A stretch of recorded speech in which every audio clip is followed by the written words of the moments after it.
হারিয়ে যাওয়া এক ভালোবাসার গল্প। ৬ ডিসেম্বর ২০২৪ শীতের বিকেল, হাতে ফোন আর সেই চেনা একাকিত্ব। আমি তখন স্ন্যাপচ্যাট চালাচ্ছিলাম। হঠাৎ করে একটা মেসেজ এলো, অপরিচিত একটা ছেলে। প্রথমে কৌতূহল নিয়ে মেসেজটা খুললাম, তারপর কথাবার্তা শুরু হলো।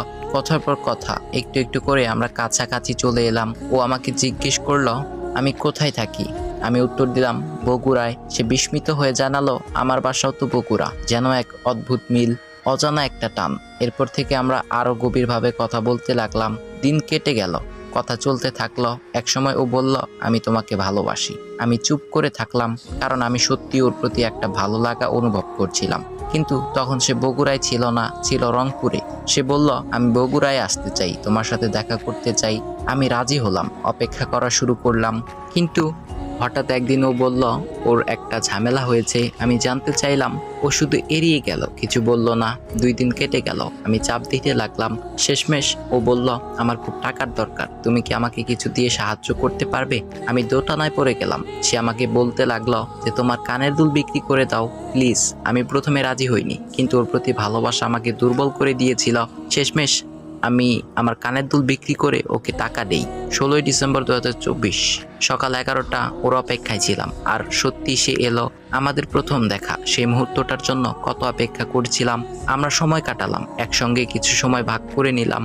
কিন্তু তখনও বুঝিনি যে আমার জীবনের সবচাইতে কঠিন সময় আসতে চলেছে। 18 ডিসেম্বর 2024 আমার বেস্ট ফ্রেন্ড তার আম্মুকে সব বলল। ওর আম্মু আমার মামাকে জানিয়ে দিলেন বিষয়টা। মামা তো রেগে ফেটে পড়লেন এই বিষয়টা শুনে। তিনি এলেন, আমার হাত থেকে ফোনটা কেড়ে নিলেন।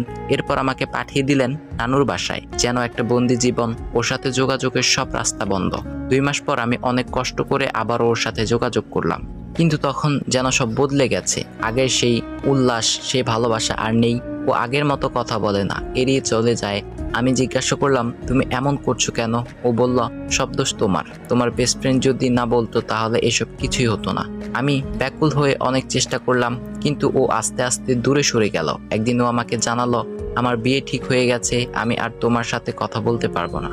আমার মনটা একেবারে ভেঙে গেল, বিশ্বাস করতেই পারছিলাম না। এরপর ও আমাকে সব জায়গা থেকে ব্লক করে দিল। 5 মাস হয়ে গেল, আমাদের আর কোনো কথা হয়নি। অথচ আমি আজও ওকে ভালোবাসি। এখনো মনে পড়ে যায় সেই দিনগুলোর কথা, সেই দিনটার কথা যেই দিন প্রথম দেখা করেছিলাম। সেই প্রথম দেখা, কিন্তু বাস্তবতা বড় নির্মম। হয়তো ওর জন্য আমি ছিলাম কেবল একটা সময়ের খেলা, কিন্তু আমার জন্য সে ছিল এক অনন্ত অনুভূতি। এখন শুধু স্মৃতিগুলো আছে, কিছু অপূর্ণতা আছে, আর আছে হারিয়ে যাওয়া এক ভালোবাসার গল্প।